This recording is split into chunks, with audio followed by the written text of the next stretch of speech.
கிறிஸ்துவுக்குள் பிரியமான சகோதர சகோதரிகளே, உங்கள் யாவரையும் இயேசு கிறிஸ்துவின் இனிதான நாமத்தினாலே வாழ்த்தி வரவேற்கிறேன். தேவனுடைய வார்த்தை சொல்லுகிறது, சத்தியத்தையும் அறிவீர்கள், சத்தியம் உங்களை விடுதலையாக்கும் என்று சொல்லுகிறது. இன்றைய சிந்தனைக்கு எடுத்துக்கொண்ட வேத வசனம் ஆதியாகமம் 31:29. உங்களுக்கு பொல்லாப்பு செய்ய எனக்கு வல்லமை உண்டு, ஆகிலும் உங்கள் தகப்பனுடைய தேவன் நீ யாக்கோபோடே நன்மையே அன்றி தீமை ஒன்றும் பேசாதபடிக்கு எச்சரிக்கையாயிரு என்று நேற்று ராத்திரி என்னோடே சொன்னார். இது எந்த சம்பவத்தை குறிக்கி நான் சுருக்கமா சொல்றேன். லாபான் கிட்ட யாக்கோபு 20 வருஷம் அடிமையா இருக்கிறார். நிறைய முறை ஏமாற்றப்படுகிறார். இங்க யாக்கோபே சொல்லுவாரு, என்னுடைய தகப்பனுடைய தேவன், ஆபிரகாமின் தேவன், ஈசாக்கின் தேவன் மட்டும் என் கூட இல்லை அப்படின்னா இந்த நேரம் நான் இல்லை அப்படின்னு சொல்லுவாரு. ஏன்னா அவருடைய தயவு தான் என்னை இந்த இடத்துல என்ன செய்து பலப்படுத்துச்சு, என்னை தாங்கியது அப்படின்னு சொல்றாரு. ஒரு குறிப்பிட்ட காலம் முடிஞ்ச உடனே நீ உன் தகப்பனுடைய தேசத்துக்கு திரும்பி போ அப்படின்னு தேவன் சொல்றார். இதை கேட்ட உடனே யாக்கோபு தன்னோட மனைவி, பிள்ளைகள், தன்னோட ஆட்டுக்குட்டியெல்லாம் கூட்டிட்டு என்ன செய்கிறார், கிளம்புகிறார். லாபான் வீட்டில் இருக்கிற நேரம் கிளம்ப மாட்டார். அவர் வெளியில போயிருக்கிற நேரம் தான் என்ன செய்கிறார், கிளம்பி வருகிறார். 3 நாள் கழிச்சு லாபான் வந்த பிறகுதான் யாக்கோபு வீட்டில் இல்லைன்னு தெரியும். லாபான் என்ன செய்கிறாரு, அவருடைய சகோதரர்களை கூட்டிட்டு பின்னாடி யாக்கோபை துரத்திட்டு என்ன செய்கிறார், வராரு. யாக்கோபு எங்கேயும் ஓடிலாம் ஒளிய முடியாது. ஏன்னா அவர் கையில் அத்தனை ஒட்டகம், அத்தனை ஆட்டு மந்தையை என்ன செஞ்சிருக்கிறாரு, வைத்திருக்கிறார். அவர் ஒளிந்து கொள்ளலாம். அந்த ஆட்டு மந்தையை எங்கே வச்சு அவர் ஒழிக்க முடியும்? வேகமாகவும் அவரால் போக முடியாது. இந்த ஆட்டுக்குட்டியை எவ்வளோ வேகமாக அவர் இழுத்துட்டு போக முடியும்? இல்லை, தான் வந்த பாதையை மறைக்கவும் முடியாது. ஒரு பெரிய ஒரு ஆட்டுக்கூட்டம் நடந்து போச்சுன்னா அந்த தடம் என்ன செய்யும், இருக்கும்.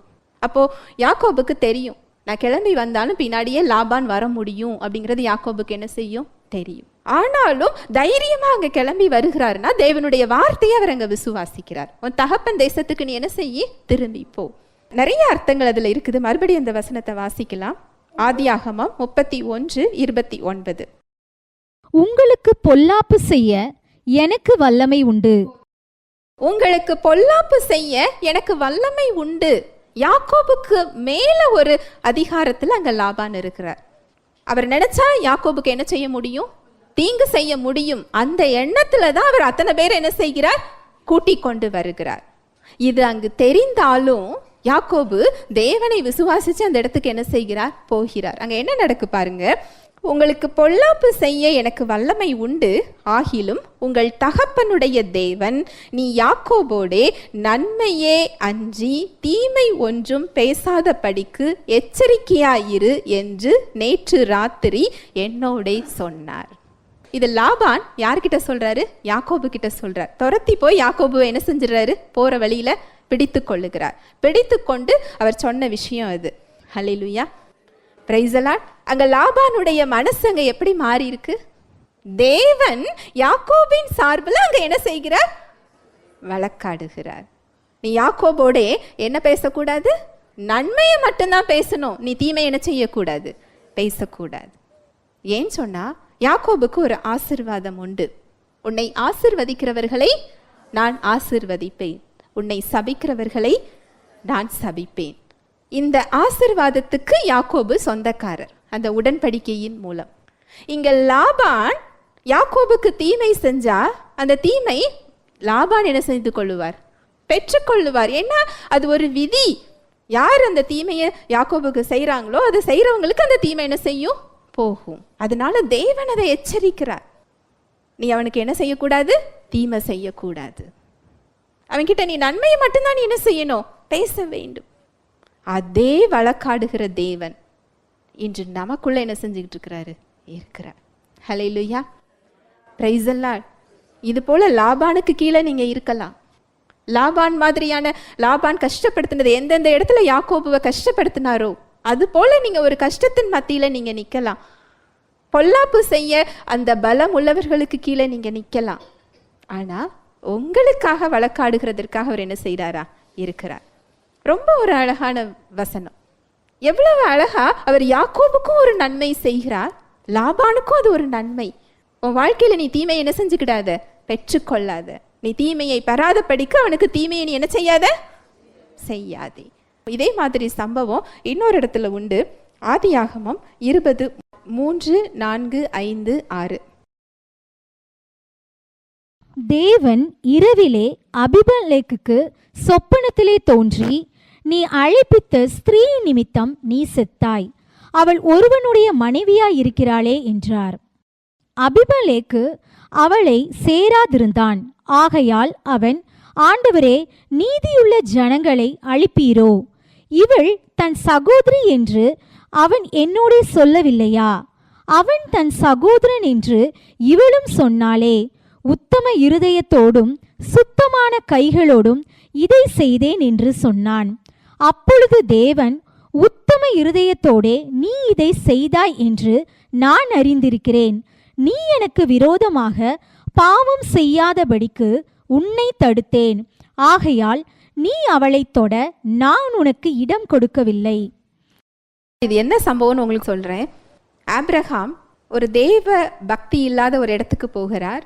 அதுவும் தேவனோட விருப்பம் இல்லாமல் தான் செல்வார். அங்கு அந்த ராஜாவுக்கு பயந்து தன்னோட மனைவியை சகோதரின்னு சொல்றாரு. சகோதரின்னு சொன்னா அந்த ராஜா அந்த மனைவி என்னதான் செய்வாரு? எடுக்க தான் செய்வார். அந்த ராஜா மேல தவறு கிடையாது. உண்மையிலே ராஜா மேல அங்க என்ன கிடையாது? தவறு கிடையாது.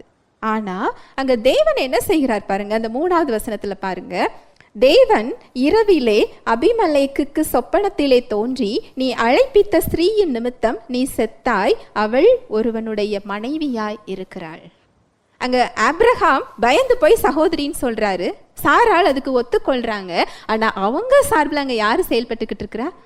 தேவன் செயல்படுகிறார். அங்கு அபிமெலேக்குக்கும் அவர் ஒரு நன்மையை செய்கிறார். ஆபிரகாமுக்கு நீ தீங்கு செய்யாத, நீ தீங்கு செஞ்சா அந்த தீங்கு உனக்கு என்ன செய்யும்? வரும். என்ன அது? ஒரு விதி, ஆவிக்குரிய விதி. அந்த உடன்படிக்கையின் கீழே ஆபிரகாம் இருக்கிறார். யாரு ஆபிரகாம் ஆசிர்வதிக்கிறாங்களோ அவங்க ஆசிர்வதிக்கப்படுவாங்க. யாரு சபிக்கிறாங்களோ அவங்க என்ன செய்யப்படுவாங்க? சபிக்கப்படுவாங்க. இதே ஆசீர்வாதத்துக்கு நீங்களும் நானும் சொந்தக்காரர்கள். ஹல்லேலூயா, பிரைஸ் தி லார்ட். அதுக்காக உங்களை எதிர்த்து வர்றவங்க சபிக்கப்படணும்னு என்ன செய்யாதீங்க, நினைக்காதீங்க.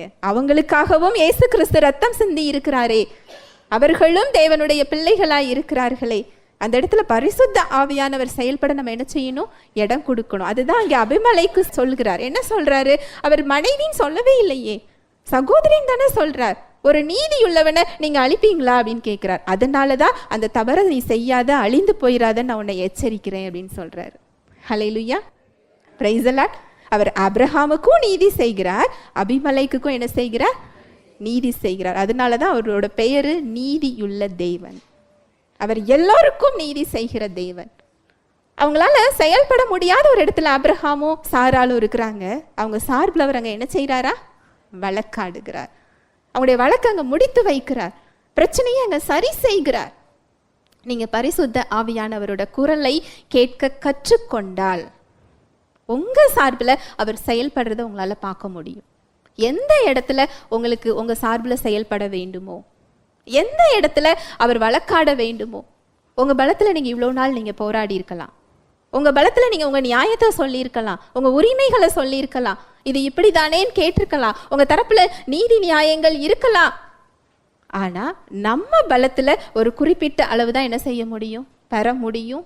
அந்த போராட்டத்துல, ஒரு சில போராட்டத்துல நமக்கு முடிவும் என்ன செய்யாது? கிடைக்காது.